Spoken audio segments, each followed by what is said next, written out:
censé muter ou alors muer cette réflexion africaine au sein de l'appareil politique. Est-ce que vous êtes sûr que c'est avec ces chevaux-là que cette révolution des consciences pourra avoir lieu? Lorsque l'imposture se met en connivence pernicieuse avec l'hypocrisie, ça crée dans le subconscient des Africains l'arthrose psychosomatique. Ah, c'est assez fort là. C'est fou. En français facile. On vous a dit que les élections règlent les problèmes. Ils sont allés plus loin, ils ont dit qu'un président de la République règle les problèmes. Chez eux, c'est la population qui règle les problèmes. On vous a dit qu'une bonne démocratie où seul un opposant remplace un parti au pouvoir. En RDC, un opposant a remplacé un parti au pouvoir. Toute l'Europe a dit que ce n'est pas la bonne personne. Ça veut dire qu'ils savent que la bonne personne. On vous a dit qu'un fils ne remplace pas un père. La plus grande nation décrétée démocratique dans le monde a commis l'erreur pendant moins de 100 ans d'histoire de mettre la même famille au même endroit. Ils ont même voulu aller plus loin. C'est-à-dire que dans le même lit, le mari prend 8 ans et la femme vient prendre 8 ans après. C'est pour cela que c'est important la question que vous avez posée tout à l'heure. Et vous en êtes responsable. Vous avez vu que vous avez pris la présence des forces de maintien de l'ordre dans les endroits critiques du pays. Et vous dites qu'est-ce qu'ils font là? Et vous faites peur aux Camerounais. Vous pouvez savoir pourquoi les Camerounais auront peur? Parce que vous ne leur avez pas appris que nous faisons ce débat aujourd'hui parce qu'à Bakassi, nord-ouest, sud-ouest, frontière est du Cameroun, Balaka et Seleka, partie septentrionale, Boko Haram, ce sont ces soldats qui nous permettent de faire ce débat aujourd'hui. Il faut que les gens qui vous parlent de souveraineté, que vous les écoutiez très bien. Parce que les baguettes magiques étaient des choses qu'on distribuait comme ça. Et nous devons avoir honte. Parce que le type qu'on appelait tirailleurs sénégalais, c'était en réalité des Africains qui sont allés sauver les autres. Ce qui suppose que ceux qui font du mal dans le monde entier, ce n'est pas nous. Puisque nous sommes les sauveurs des autres. Votre problème maintenant, c'est de savoir que vous êtes assis dans un truc où tout le monde veut venir. On vous envoie donc ailleurs. Vous auriez fait entre 2018 et 2025 un débat sur le travail d'aplomb qui est fait par les forces de défense et de sécurité dans ces zones critiques. Que les petits mouvements de gens qui font la clameur populaire en menaçant le Conseil constitutionnel n'auraient pas eu droit de citer. Tu vois que tout à l'heure, Dr Mbok vous a dit, les médias ont une réelle sociabilité. Le Cameroun du 12 octobre doit simplement faire 3 choses. Conserver les acquis, préserver les acquis et promouvoir les acquis. Conserver les acquis, c'est ce que le plus a dit tout à l'heure, que nous avons une dette historique que vous n'arrivez pas à décrypter. À savoir qu'on vous a donné un bout de papier où on écrit nom, prénom, objet indépendant. Et c'est le lendemain vous vous êtes rendu compte qu'en réalité, ce n'est qu'un bout de papier. Et les autres font des termes de référence en vos lieux et places. Comment développer votre pays? Comment aider, comment aimer vos institutions? Comment aimer vos leaders? De 2018 à 2025, je vous l'ai reproché ici, dans tous les médias du Cameroun, sur 315 formations politiques. Et la Constitution dit que les formations politiques concourent à l'expression du suffrage. Et il paraît que c'est la période de l'expression du suffrage. Vous avez choisi délibérément 4 ou 5 chefs de partis politiques, même pas les partis politiques, qui vous ont accompagné dans le bruit, vous empêchant d'éduquer, de sensibiliser et d'informer les Camerounais sur les avancées. Et c'est que si vous avez fait ça, le prochain président doit simplement continuer. N'ayant donc pas fait ce travail, vos complices d'hier se sont rendus à l'évidence qu'il y a des choses qui ont avancé. Puisque vous avez repris, la preuve que si c'est Espoir Matoma ici aujourd'hui, c'est parce que vous avez repris le bâton de pèlerin. L'enjeu d'octobre 2025 n'est pas un enjeu de construction des routes. C'est un enjeu d'éviter ce que c'est, on m'a dit tout à l'heure, que les gens, chaque fois que nous voulons construire une route, nous apportent toujours quelque chose qui nous retarde. C'est ça. Dans les années 90, 91, 92, le monde a changé. Le multiculturalisme devait se mettre en place au plan économique, pas seulement politique. On nous a envoyé des histoires pendant 18 mois. Vous avez fermé la porte d'entrée de 6 pays d'Afrique centrale, dites francophones. 2004, on vous a amené beaucoup. 2011, on vous amène toujours quelque chose qui vous retarde dans une distraction, mais qui nous fait perdre beaucoup d'argent. Le moment est donc venu que celui qui sera président de la République, quand vous vous assurez, parce que je disais tout à l'heure qu'ils sont nombreux, comment ils vont choisir? C'est parce que vous leur donnez un éventail inutile.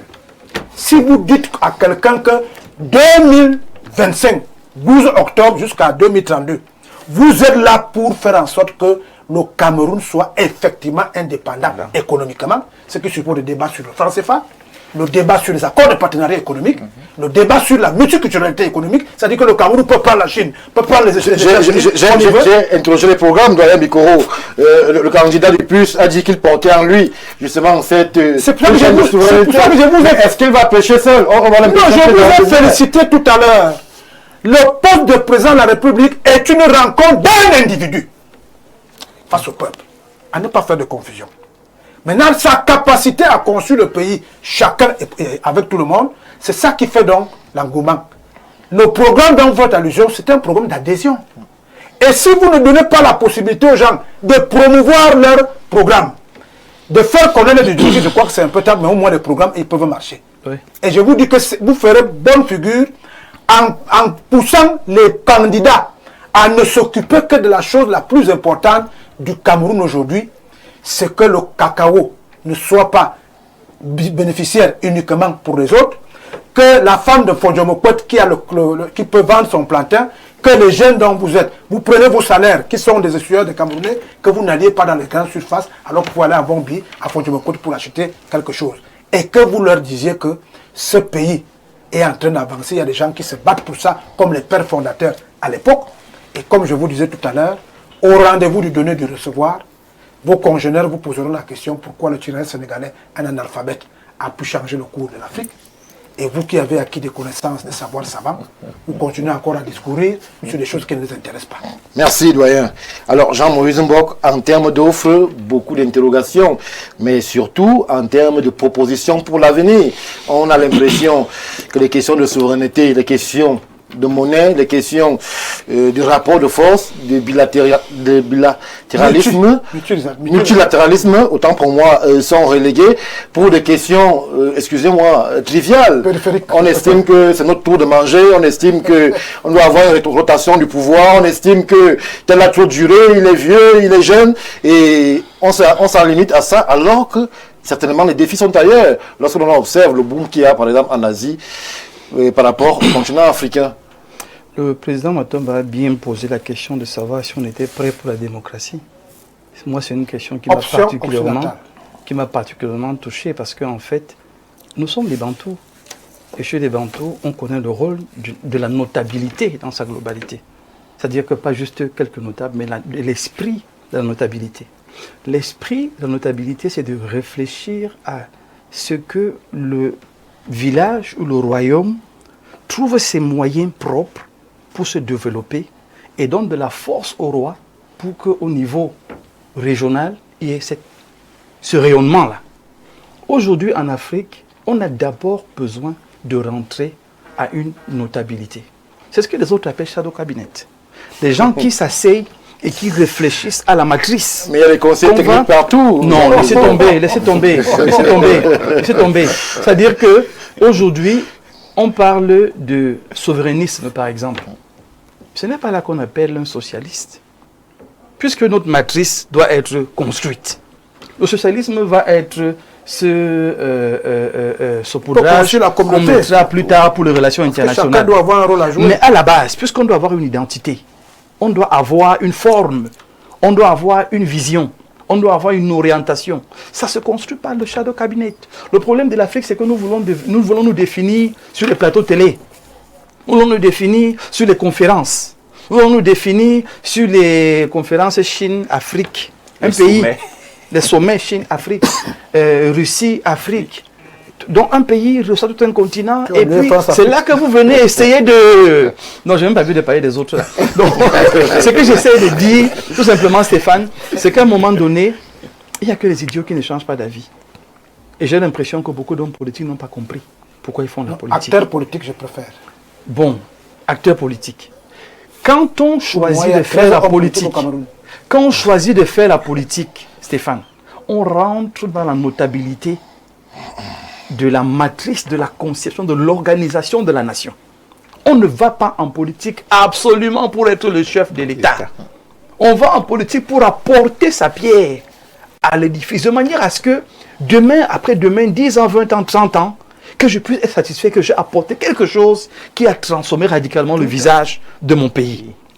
Nous avons toutes ces intelligences. Le problème, c'est la démocratie à l'occidentale, où on pense que dès qu'on a fait l'Assemblée nationale, on a fait le Sénat, ça suffit. Pourtant, ailleurs, les faiseurs de rois aux États-Unis, par exemple, vous ne les connaissez même pas. Le shadow cabinet est responsable de se rassurer que les démocrates sont restés dans la ligne, que les républicains sont dans la ligne. Maintenant, Make America Great, c'est quoi? C'est pas un slogan, c'est un concept, c'est une organisation, c'est un concept. Tous les Américains. Qui intéresse tous les Américains. D'où l'idée du président d'aller dans l'arrière-pays et de consulter. Vous le savez sur ce plateau, je suis chantre du dialogue. Je suis chantre de la consultation et de la concertation. Et quand j'entends ça, je dis waouh. Donc ça veut dire effectivement qu'on évolue. Donc, ce que je veux dire, Stéphane, c'est qu'il faut à un moment donné qu'on soit sérieux. Nous savons qu'il y a des ennemis. Nous savons qu'il y a des gens qui ne veulent pas qu'on réussisse. Et vous l'avez brillamment expliqué, en des indépendances tronquées qu'on a reçues, et tous les problèmes qu'on nous envoie. Qu'est-ce qu'on doit donc faire maintenant en 2025? Vous croyez que le Burkina Faso est en train de se développer au hasard? C'est parce qu'il y a un shadow cabinet. Vous croyez que le Gabon est en train de faire ce qu'ils font là au hasard? Il y a un shadow cabinet. Et il faut donc aujourd'hui que le Cameroun puisse avoir la hauteur d'écouter tous ceux qui sont acteurs et hommes politiques, parce qu'il y a des acteurs et des hommes politiques, tout à fait. Et de se dire, honnêtement, ce que propose le PURS peut nous amener quelque part. Associons-le. Même si le PURS ne gagne pas demain, qu'on considère ce qu'il propose. Même si le FSNC ne gagne pas demain, on considère ce qui... Parce que chacun apporte quelque chose qui va rendre le pays grand et fort. Mais nous refusons d'aller dans cette direction-là. Ce qu'on choisit, c'est qui insulte plus que qui est plus violent que qui. Attention à Facebook. Et j'ai essayé de faire un petit sondage pour me rendre compte qu'en Afrique noire, tenez-vous tranquille dans les débats télévisés, nous sommes les deuxièmes plus... En fait, dans la catégorie des sauvages, des barbares, dans l'ensauvagement de l'état public. Le Cameroun est devenu deuxième à cause de nos débats. On ne comprend ni la tête ni la queue, mais tout ce qu'on retient, c'est des injures et des gros mots. Aujourd'hui, il est urgentissime que tous ceux qui s'intéressent à la politique travaillent à se mettre ensemble pour se dire, on ne va pas continuer à laisser les autres venir nous dicter leurs lois. On ne va pas continuer à refuser de considérer l'intelligence de mon frère en pensant que je vais prendre un blanc pour venir consulter, que ce soit mon parti, que ce soit mon projet, mon programme, sachant bien qu'il va le torpiller.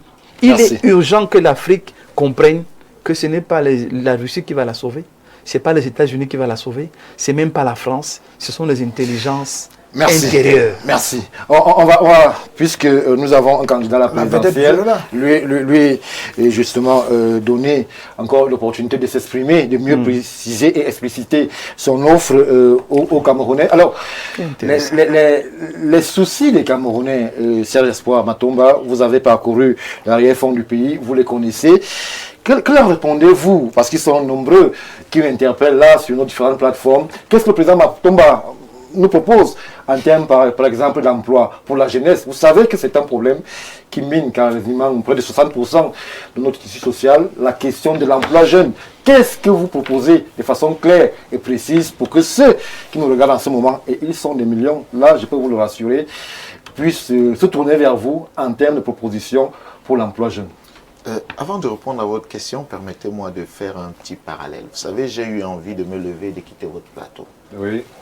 Pour la simple raison que ce que mes co-panélistes, si je vais les appeler ainsi, ou des analystes qui sont sur le plateau, disent, c'est sensiblement ce que je dis. Oui. C'est sensiblement ce que nous disons. Du coup, je me suis dit... Vous nous avez fait peur, là. Là, vous nous avez fait peur. Du coup, je me suis dit, je n'ai pas besoin d'être là. Parce que, en réalité, les idées convergent vers quelque chose. Oui. Vous savez, quand vous parlez d'emploi, il faut déjà dire aux Camerounais pourquoi ils n'ont pas d'emploi. Tout à fait. Parce qu'en fait, le Cameroun est un marché et les Camerounais sont des marchandises. Ou alors, si vous voulez, sont des clients. On est dans un pays qui produit, qui ne transforme rien, qui ne crée rien. Donc, du coup, on est obligé d'être le marché dans lequel on déverse tout ce qui vient d'ailleurs. Oui. Et nous, on achète. nous sommes des clients. C'est pour cette raison que même quand vous observez notre système éducatif, il est fait pour préparer l'homme à devenir un employé et non un créateur de richesse. C'est pour cette raison qu'il est souvent important de restituer ces choses pour que le Camerounais comprenne d'où viennent ces problèmes. Parce qu'on a souvent l'impression que c'est tellement léger de venir dire non, je vais créer 25 000 emplois, je vais créer 5 millions d'emplois. Puisque dans notre projet, nous disons que nous allons créer 5 millions d'emplois et nous disons comment. Mais je vais revenir là pour dire qu'il faut repartir aux fondamentaux parce que le pays, que nous le voulions ou pas, je l'ai convoqué tout à l'heure, n'est pas encore un pays indépendant. Tout à fait. Et le plus grave, c'est que nous n'avons pas d'identité supranationale. Mais il faut commencer par là. Il faut la construire. Il faut commencer par là. Une nation, par essence, se définit comme un territoire, une langue nationale. Mais chez nous, on a le territoire, mais on a deux langues qui ne nous appartiennent pas. Le français et l'anglais. C'est-à-dire, ce sont les langues d'autrui. Et curieusement, à cause des choses des gens, on s'entretue. C'est-à-dire que on a une crise qui est née du fait que des gens vous disent non, moi j'ai la culture anglophone. C'est quoi la culture anglophone? D'autres vous disent j'ai la culture francophone, on s'entretue. Donc, une des choses qu'il faut commencer à reconstruire, c'est l'identité supra-camerounaise. Qui sommes-nous en tant que Camerounais? Lorsque j'ai fini de le dire, et lorsque nous commençons à construire cela, nous allons donc vers ce que nous pouvons appeler l'union des Camerounais, l'unité. Parce qu'il faut construire cela, il faut penser les blessures, il faut convoquer la mémoire, il faut amener sur la table ce qui nous a fait mal. Même si ça nous fait mal, que nous posions cela sur la table. Ce n'est que comme ça que nous... Et nous disons d'ailleurs dans notre projet qu'au lendemain de notre prise de pouvoir, une des premières choses que nous allons faire, c'est la réécriture de la Constitution. Parce que c'est la loi fondamentale qui permet, n'est-ce pas, de diriger ou de la bonne marche d'un pays. Et dans cette Constitution, ce que nous allons faire, c'est qu'il n'y aura plus de concepts anglophones, francophones. Nous allons bannir ces concepts d'anglophonie, francophonie. Nous disons, nous voulons construire un nom, un Camerounais, un profil de Camerounais, pas un Camerounais qui a deux profils. Vous comprenez? Parce que si nos dévanciers, ou alors ceux qui ont hérité du Cameroun, même si il fallait juste remplir des missions, je parle du président Haïdio, au président Paul Biya, s'ils avaient eu la vision de construire un pays, nous n'en serons pas aujourd'hui dans ces guerres qui aujourd'hui ont pris la surface nationale, c'est-à-dire au-delà, je parle de la crise anglophone et francophone, et même ce que nous constatons, le tribalisme. Mais vous savez, j'ai souvent ri quand on dit non, c'est les politiques qui construisent le tribalisme. Non, c'est beaucoup plus profond que ça. Parce que vous négligez un fait. Je m'appelle Matomba. Oui. J'ai le doyen Bikoro en face de moi. J'ai Ivuna, j'ai Esomba, j'ai du moins. Mais vous savez, quand nous étions petits, nous étions jeunes, nous étions au lycée, à l'école primaire. Vous saviez qu'à l'époque, on s'appelait par nos noms de famille. Tout à fait. Regardez l'évolution. Aujourd'hui, nos noms de famille sont relégués à la 3e place. On s'appelle par des prénoms. On n'a pas vu ça venir. Tout à fait. Mais c'était un construit. On nous a dit, on essayait de nous acculturer. On nous disait, vos cultures là, mettez-les derrière. Mais nous-mêmes, on ne voyait pas. Nous avons avancé. On a commencé à être fiers de porter des prénoms. Et on s'appelle par des prénoms, nous ne nous rendons même pas compte. Le plus grave, c'est que vous parlez d'emploi. C'était ma question. Oui, j'arrive. Je vais juste prendre un exemple pour qu'on se comprenne. Regardez comment vous êtes très beau dans cette tenue. Merci. Vous savez comment on est arrivé à vous faire croire que c'est dans cette tenue que vous êtes beau, pas dans une tenue africaine? Parce qu'en réalité, on vous a transporté, on a amené votre regard ailleurs. On vous a dit, l'homme qui est beau, c'est celui qui met de la belle veste et la bonne cravate.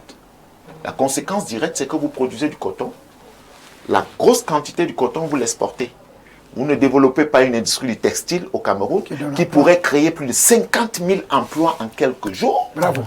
Mais vous êtes là, vous importez tout, vous importez la friperie, même les siliques, vous importez en friperie. Bon, le détail aurait pu être épargné. Sinon, on ne pourra pas se comprendre. Sinon, on ne pourra pas se comprendre. En réalité, parce que on vous oblige de regarder votre pays avec des regards extérieurs. Tout à fait. Vous avez perdu l'identité. Vous n'êtes plus vous-même. Vous vous considérez important parce que vous avez 10 voitures, 10 immeubles, je ne sais pas trop quoi. Et donc, vous ne saurez justifier même parfois la provision qui vous permet de les avoir. Parce qu'en réalité, l'échelle des valeurs a été modifiée dans votre subconscient. Le plus grave, c'est que vous ne vous rendez pas compte qu'en fait, ce sont ces éléments qui créent de l'emploi que vous avez banalisé. Donc nous disons, après avoir construit ce que nous appelons l'identité nationale, qui passe forcément par la réappropriation de notre culture et l'adoption d'une langue nationale, qui sera une langue officielle, nous allons fédérer, unir les Camerounais. Et puis nous allons donc conquérir notre souveraineté qui passe par tous les points. Le premier, l'éducation. Vous ne pouvez pas vouloir construire une société, construire des routes, des appareils pour transformer les produits de vos récoltes ou alors de vos viviers agricoles et autres et importer des machines pendant que vous avez la capacité de les produire vous-même, les machines. Le système éducatif, vous devez, comment vous les appelez, les matières qui sont validés ou alors qui sont arrêtés, les ouvrages doivent être validés par l'UNESCO, mais on a un problème avec ça. Donc laissez-moi venir pour dire que, parce que si on ne comprend pas ces choses, on ne peut pas avoir des solutions pour notre pays. On restera dans des débats creux qui n'avanceront pas la nation. Nos problèmes sont beaucoup plus profonds. La refondation du système éducatif nous permettra de construire l'homme camerounais que nous voulons pour le Cameroun, pour le développement, la construction du Cameroun. Oui. Qui lui sera prêt à quoi? À construire les routes parce que nous en avons besoin. Et puis, c'est des choses simples, c'est pas trop compliqué. C'est-à-dire que même là encore, je vais vous prendre deux exemples simples. Nous disons, au lendemain de notre arrivée, nous allons mettre sur pied, la mise sur pied de 2 raffineries de pétrole. C'est lourd, en termes de projet. Oui, c'est pas très lourd. C'est l'objectif qui est intéressant derrière. On a la Sonara qui est là. On va donner à la Sonara la capacité, n'est-ce pas, dans son extension, de pouvoir raffiner le pétrole et mettre à la disposition, n'est-ce pas, des Camerounais. Non seulement un pétrole à bon prix, qui réduit le coût, n'est-ce pas, de transport et de la vie, mais aussi, le plus important, c'est qu'il produit le bitume. Parce que vous savez combien on importe le bitume aujourd'hui? Tout le monde vous dit qu'on a des problèmes de route. Il faudra qu'on mettra une autre raffinerie dans l'extrême nord. Parce que nous voulons avoir, non seulement réduire le coût de la vie, qui est très important, j'ai l'habitude de dire aux gens, qui me disent, mais il faut dire aux Camerounais qu'on va augmenter les salaires. Oui, on va augmenter, mais ce n'est pas suffisant. Le coût de la vie est élevé. Il faut traiter ce problème à la racine. Pourquoi le coût de la vie est élevé dans un pays dans lequel vous produisez tout, mais vous importez tout? Quelles sont les habitudes alimentaires du Cameroun? On les produit au Cameroun. C'est ça. Pourquoi on importe? Pourquoi on importe quand on sait qu'on a le maïs en 3 mois? On a les arachides. On a en 3 mois, 6 mois. On ravitaille le marché. Pourquoi on importe? Pourquoi nous devons entrer, c'est-à-dire être puissants dans le marché des devises pour faire plaisir, n'est-ce pas, à ceux-là qui ont le CFA? C'est-à-dire que quand quelqu'un m'a fait rire récemment en me disant « Mais les économies, les intérêts français ont considérablement diminué au Cameroun. » J'ai dit « Mais qu'est-ce que vous n'avez pas compris?